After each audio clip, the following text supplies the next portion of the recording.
হরঘর তিরঙ্গা কর্মসূচিকে ঘিরে মহেশতলায় পতাকা তৈরির কারখানায় কর্মব্যস্ততা, অজারের চাপে দিনরাত এক কারিগরদের।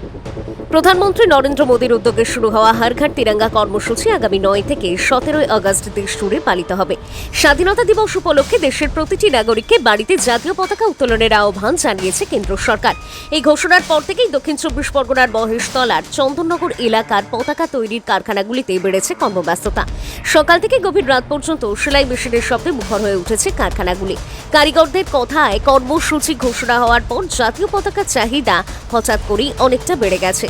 নির্ধারিত সময়ের মধ্যে সমস্ত অজার সরবরাহ করতে অতিরিক্ত সময় কাজ করতে হচ্ছে তাদের। ব্যবসায়ীদের দাবি, অন্যান্য বছরের তুলনায় এই বছর অজারের সংখ্যা উল্লেখযোগ্যভাবে বেশি, তাই দিনরাত পরিশ্রম করে তৈরি হচ্ছে হাজার হাজার জাতীয় পতাকা। মহেশতলার এই কারখানাগুলি থেকে তৈরি পতাকা মূলত কলকাতার বড়বাজার সহ বিভিন্ন পাইকারি বাজারে পাঠানো হয়। সেখান থেকে তা পশ্চিমবঙ্গের বিভিন্ন জেলা এবং দেশের নানা প্রান্তে পৌঁছে যায়। স্বাধীনতা দিবসকে সামনে রেখে হরঘর তিরঙ্গা কর্মসূচির আবহে মহেশতলার পতাকা শিল্পে এখন উৎসবের আমেজ। বাড়তি অর্ডারের চাপে ব্যস্ত কারিগররা আশা করছেন এই মরশুম তাদের ব্যবসায় নতুন গতি এনে দেবে। দক্ষিণ চব্বিশ পরগনা থেকে শেখ সাইফুদ্দিনের রিপোর্ট, ডিএন নিউজ বাংলা। 15 আগস্টের বাজার তো প্রতি বছরই হয়, ভালোই হয়, কিন্তু এবছরে বিজেপি সরকার আসায় ঘর তিরঙ্গা বলতেই এত চাপ বেড়ে গেছে যে সে মাল আমাদের দেওয়া অসম্ভব। এত মাল তৈরি করব কিভাবে, দেব কিভাবে? এগুলো কোথায় সাপ্লাই দেন?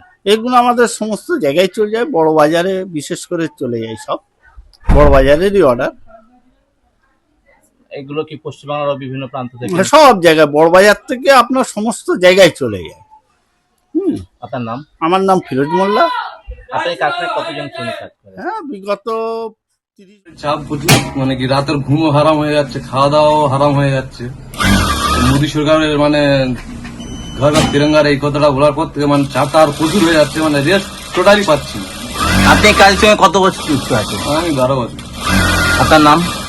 মোহাম্মদ জাহাঙ্গীর উদ্দিন মোল্লা।